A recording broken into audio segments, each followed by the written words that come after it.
Let's be honest, South Africa's no stranger to drama. From Eskom stage 6 load shedding making us light candles like we're living at the time of Nikola Tesla, to potholes that could swallow your car whole. We've got enough chaos to keep the headlines busy. But then you hear about Zama Zamas, and it makes all of that seem tame. Because while you're complaining about the Wi-Fi going off, there is a literal underground war happening beneath your very feet. I'm talking about guns, explosions, gold smuggling. It's so crazy, it makes you wonder if the writers of the show Generation's Legacy were running this country. So let me break it down for you, because this Zama Zama situation is a full-on South African Netflix special. No budget, no script, no happy ending, just pure outright chaos. So who are the Zama Zamas? Alright, let's start with the basics, shall we? Who are these Zama Zamas at first? Think of them as legal miners, but not the kind of picture you think of when you think of miners or mining. No hard hats, no big yellow trucks, and not even safety drills where someone shouts, "hard hat area" or something. These guys are the ultimate freelance hustlers in the mining world. The term Zama Zama comes from the Zulu word, try your luck. And trust me, these guys are testing their luck every day, alright. They're operating in abandoned gold mines that were shut down because they were just too dangerous or unprofitable to continue.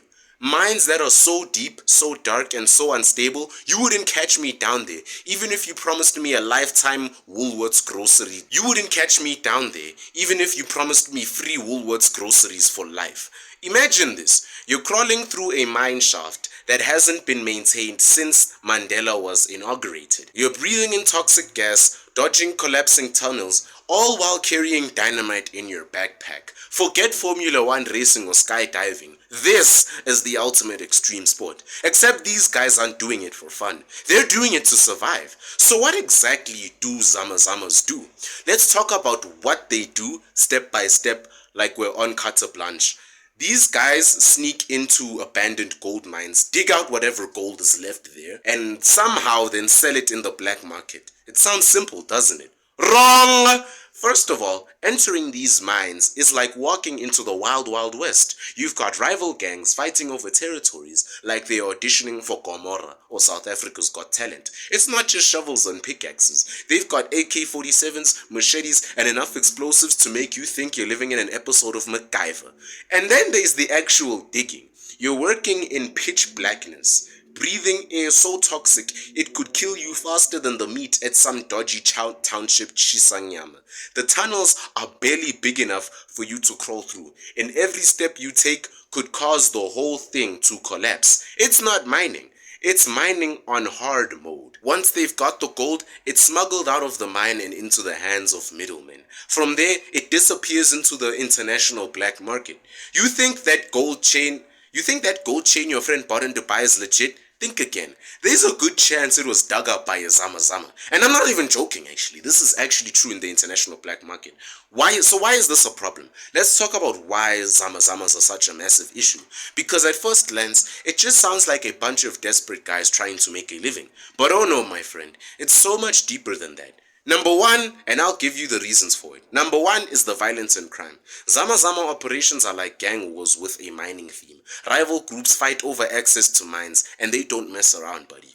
These guys aren't just throwing fists, they are throwing bullets. And it's not just other miners who get caught in this crossfire. It's innocent communities too, all like it's just background theater for a James Bond movie. You've got these residents being terrorized by Zama Zamas demanding food, money, and protection. Imagine trying to enjoy your Sunday pap and fleece when a gang of armed miners show up at your door like, "Hey, siyabonga ka, we'll be taking that." Number two is environmental destruction. These operations absolutely destroy the environment. They leave behind sinkholes, polluted rivers, and poisoned soil. It's like Zama Zamas are playing Minecraft, but instead of building something cool, they are wrecking everything in sight. In Gauteng, there are areas where the ground is so unstable, you can't even build a house without worrying it will sink faster than SAA's profit margins. And number three is the economic fallout. Then there's the money, isn't it? Illegal mining costs South Africa billions in lost revenue every year. That's money that could be used to fix potholes, fund schools, or maybe stop Eskom from tripping over itself every 5 minutes. Number four is death traps. Finally, let's talk about the human cost. These mines are literal death traps. Gas leaks, rockfalls, drownings, these men face it all. And when they die, their bodies are often left behind because no one's just brave enough to go fetch them. It's heartbreaking, really. And not only is it heartbreaking, it's just downright horrifying. I chose this topic to talk about today because of the recent discovery of bodies linked to illegal mining or Zama Zama operations in South Africa, which is both grim and chaotic. In Rudiport, for example, residents reported seeing 8 dead bodies at a notorious illegal mining site, but when police investigated, they only found one, a charred corpse near the Central gold mine, and community members and authorities are puzzled by this because, of course, by this sudden John Wick plot twist with suspicions of possible body relocations or incomplete investigations being floated around. Illegal mining continues to plague Gauteng, the land of gold, with over 90 hotspots identified. The newly appointed Gauteng Police Commissioner has promised a crackdown involving a multi-agency effort to target these operations. These sites are often scenes of violence, dangerous working conditions, and environmental hazards. For example, just last week in Mohlakeng, 3 people were found shot dead, allegedly tied to illegal mining activities. Despite the dark realities, the situation almost sounds like the premise for a dramatic crime series, with community tip-offs, tactical raids, and missing bodies keeping everyone guessing. South African authorities have conducted several arrests in these areas recently, seizing explosives and tools used in illegal gold extraction. However, the scale of the problem and its ties to organized crime make it a persistent issue. And here's why. If you're looking for a satirical take on this, the notion of missing bodies and raids sound like the kind of botched treasure hunt that Scooby-Doo might have solved had the stakes not been so grimly real. But unfortunately, this isn't a cartoon mystery, it's a dangerous and ongoing crisis in this very nation of ours. There's also talk all over the place about the recent so-called trapped Zama Zamas. So this happened in Stilfontein, Northwest, where reports flew in that 14 illegal miners were trapped underground.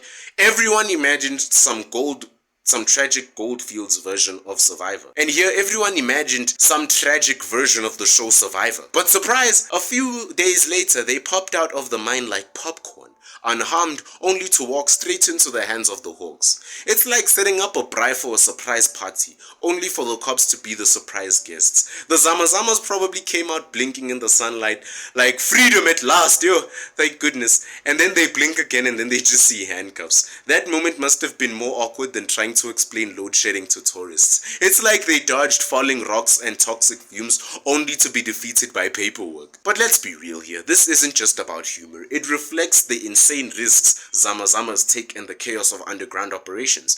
Even in their freedom, they're running a hamster wheel of danger and desperation. Now I can imagine what you're thinking now. Why are there so many Zama Zamas? And why would anyone want to do this? And the answer is simple.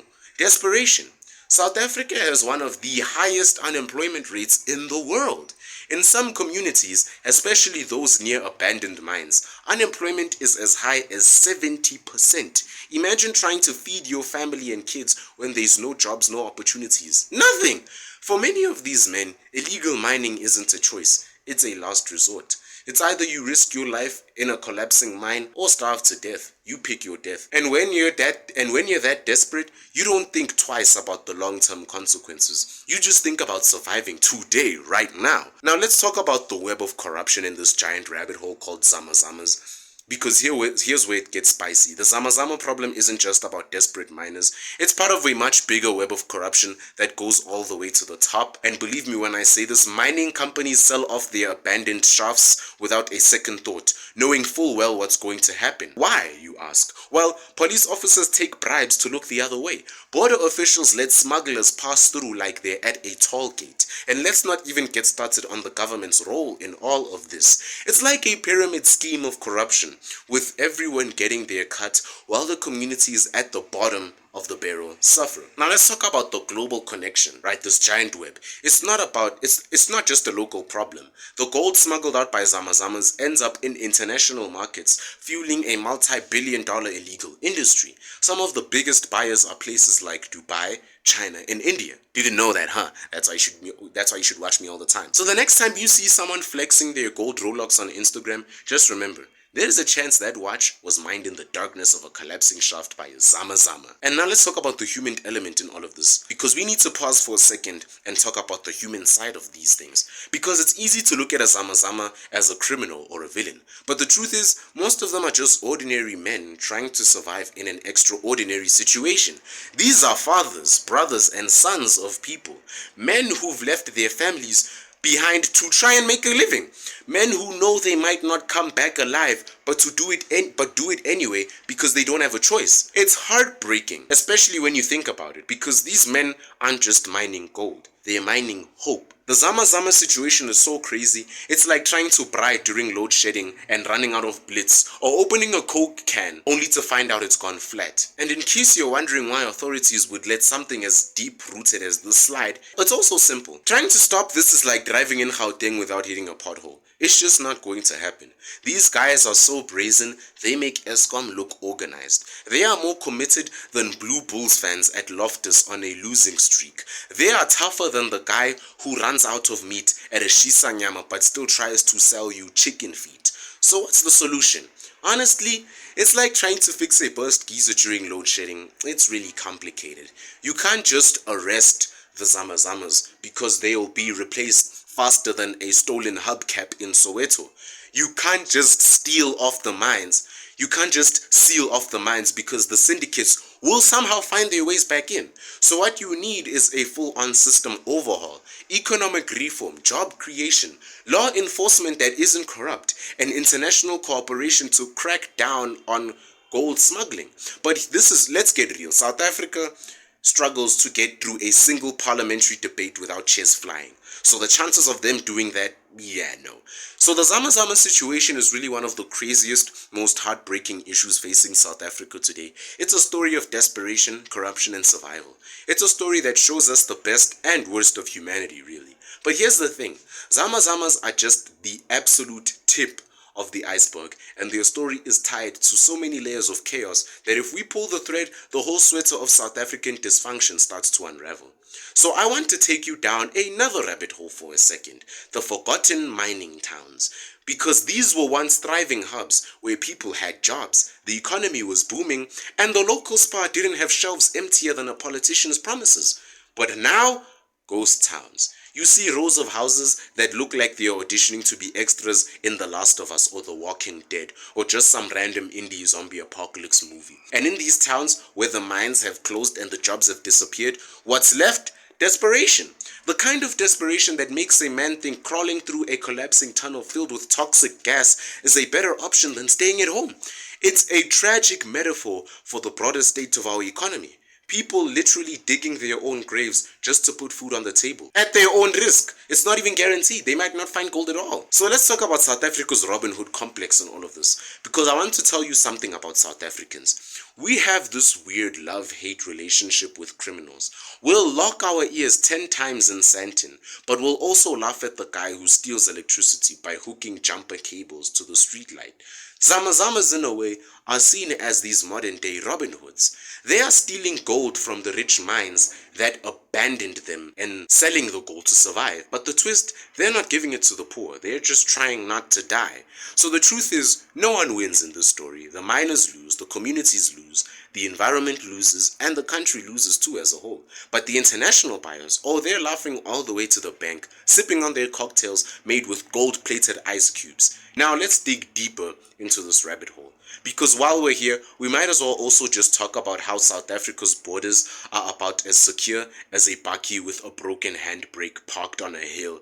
The gold smuggled by Zama Zamas doesn't just disappear into thin air. It crosses borders often carried by middlemen who know exactly where the police checkpoints are. And then, poof! Gold vanishes into international markets. And suddenly, it's in some fancy necklace on a model in Paris or in the vaults of a billionaire in Dubai who has a tiger in his dining room for some reason. Meanwhile, back here, the ground is literally collapsing under our feet. Now, here's why no one talks about this. Because here's what's even crazier. This whole Zama Zama situation doesn't nearly get the attention it deserves. Sure, you'll see a headline here and there, but it's not the kind of thing that gets people riled up like a bad referee call at an Orlando Pirates game. Why? Because it's easier to blame Eskom or Julius Malema than to face the uncomfortable truth that the system is broken, and it's been broken for a very long time. So let's be honest here. When the Zama Zama story pops up, most people really shrug and just say, "Ish, that's bad, before going back to complaining about the price of petrol. Meanwhile, there are literal wars happening underground, and no one seems to give a shit. Now let's talk about the humor in all this tragedy, because South Africans are known for finding humor in even the darkest situations. So let me leave you with this thought. Zama Zamas are like South Africa's version of a soap opera. There's drama, there's betrayal, explosions, shady deals, and a cast of characters that would put the river to shame. The only thing missing is Connie Ferguson showing up as the mine owner's wife who secretly runs the syndicate, as the massive plot twist in the season finale. And you know what? If this was a soapy, it would probably win awards. But this isn't fiction, unfortunately. It's real life. It's what we live with, and it's life that's filled with pain, danger, and loss for everyone involved. So here are my final words. Okay, for real this time. So what do we do? How do we fix this mess? The honest answer is, I don't know. Maybe we start by holding the people at the top accountable, like I've said every time. Maybe we invest in these forgotten communities instead of leaving them to rot. Or maybe we just admit that South Africa is the Wild West, and we're all living in a giant action movie with no direct. So all I know is this. The Zama Zama situation is crazy. It's dangerous, and it's tearing communities apart as we know it. It's a tragedy wrapped in desperation, wrapped in greed. And the next time someone tells you to stay in your lane, just remember, somewhere beneath your feet, there is a man risking it all, crawling through the darkness, because staying in his lane wasn't an option. So the Zama Zama situation is one of the craziest, most heartbreaking issues facing South Africa today. It's a story of desperation, corruption, and survival. It's a story that shows us the best and absolute worst of humanity. So next time you hear of Zama Zamas, don't think of them just as criminals. Just think of them as a symptom of a system that's failed its people. And maybe, just maybe, we can start working towards a solution that doesn't involve guns, sinkholes, or Swiss cheese suburbs. And if you hear a loud boom while you're enjoying your KFC Streetwise 2, oh, don't panic. It's probably just the Zama Zamas blasting their way into another shaft, because that's the world we live in. Nah, scratch that. That's the South Africa we live in, where a man with a shovel and a bag of dynamite is more reliable than our entire transport system.